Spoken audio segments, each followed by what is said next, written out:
Okay, let's get this over with so I can go back to pretending this horse manure wrapped in a pink bow was never unwrapped in the first place.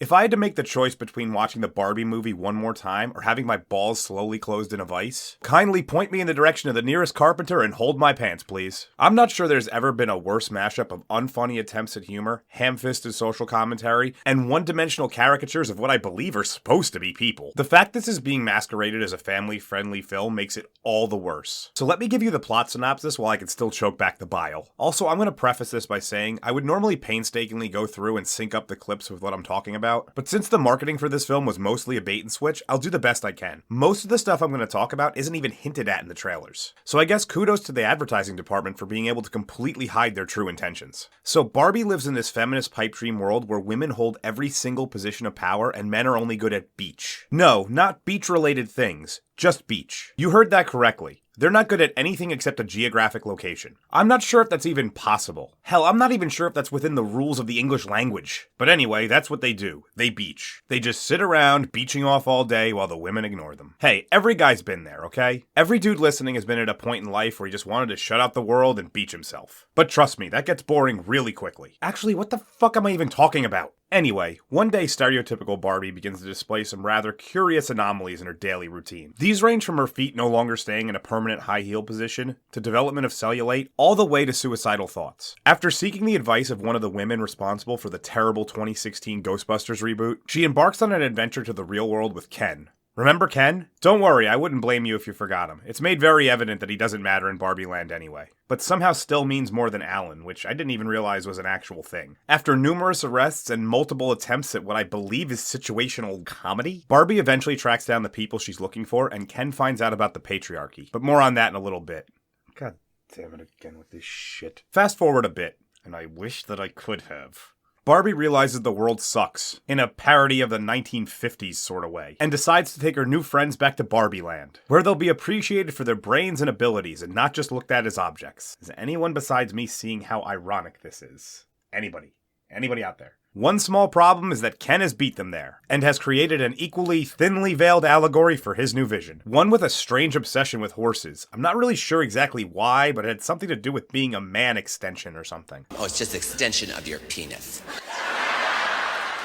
Oh, I wish! Now it's up to Barbie and friends to reverse this back to the vastly superior matriarchy that they once knew. One where there was an entire gender that wasn't even allowed to enter houses. I wish I could tell you how it ends, but I left before it even got to that point. Turns out the only thing that was remotely keeping me invested in sitting in my seat was my Slurpee, which at that point had run bone dry. Especially without knowing the ending, I'm not really 100% certain what the message they were trying to send was. Hell, I'm not even sure that they know themselves. It seems that the general idea is that it's okay to have a superior sex which dominates all aspects of commerce and government, so long as it's the one you happen to belong to. Which is actually the opposite of what feminism is supposedly about. However, the great irony is that the tactics being used by the Kens to seize power in Barbie Land are nearly identical to those of modern fourth-wave feminists. The writers were so tone-deaf, they couldn't even see the paradox in their own script. Maybe it's because they were trying to boil down incredibly complicated socioeconomic struggles into simple, oh yeah, well your gender sucks, arguments. The lack of understanding of their message even translates to the real-world side of the movie. When the Kens seize control of Barbie Land, stock prices at Mattel go through the roof. They start appealing to new demographics and begin entering new markets. Yet this is played as a terrible thing. It's treated as though the boys are an invading force, poisoning a fandom and stealing a feminine intellectual property for themselves. Changing it how they see fit and ignoring history. You know, where do they get off doing that? What kind of monsters would take a franchise, alienate the fan base, and then play victim, all while pretending it wasn't some sort of personally vindictive attack? Is that like a personal attack or something? Or...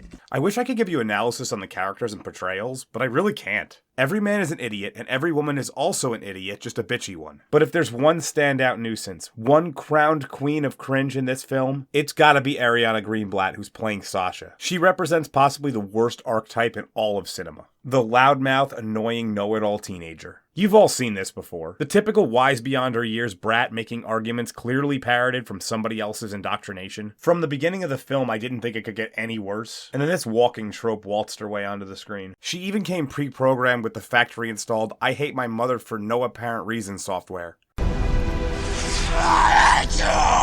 Production-wise, it mostly looks like a CW show got a budget and decided that Acid Trip was the aesthetic they wanted to go for. I think this was by design, so I won't criticize it too much, as there's way worse things about this movie. And I'm just gonna skip the pacing portion today. I'll just sum it up as Oppenheimer felt shorter by comparison, and that's saying a lot. Truth be told, I went into this film with zero expectations, and somehow I still came out feeling like they weren't met. This is the type of shell game that gives modern feminists a bad name. By disguising your extremist propaganda as a family outing about a classic toy line only to have the rug pulled out, to then chastise its very existence completely undermines any progress which could have been achieved. From the very first scene, this movie lambasts the idea that motherhood could actually be a good thing in a woman's life. The thing I'm most curious to see is the week 2 box office drop-off. As word gets out that it's not fun and just preaches at you for 2 hours, the percentage dip will be extremely interesting to see. I honestly didn't think there could be anything worse this year than Indiana Jones 5, but boy was I very, very wrong. The only thing I can't figure out is what the fuck was Amy Schumer talking about when she said this? Was it that it didn't feel feminist and cool when you were involved in it? It was a little, yes,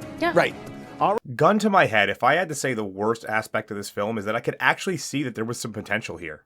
A fun backdrop of colorful insanity that could have included a message about growing up and moving on, but still wanting to stay connected to your past through your children, even through the tough times when they don't really want anything to do with you. That would have been a completely acceptable tonal shift mid-film. But as it stands, this is just a 2-hour bitching session by privileged writers who don't understand how good they really have it. One which ironically was sent to us in a Trojan horse that was one of the most well-known and iconic feminine positive brands of all time. I think it's safe to say here that we've established I was not a fan of this pink abomination, and will not be recommending it to you. But unlike the movie, I trust that my audience can pick up on context and doesn't need an anvil dropped on their head. So rather than that, I'll give you some better ways that you can spend a few hours of your life. 1. Go get waterboarded. I hear Guantanamo Bay is nice this time of year. 2. Take an entire bottle of laxatives and shit uncontrollably.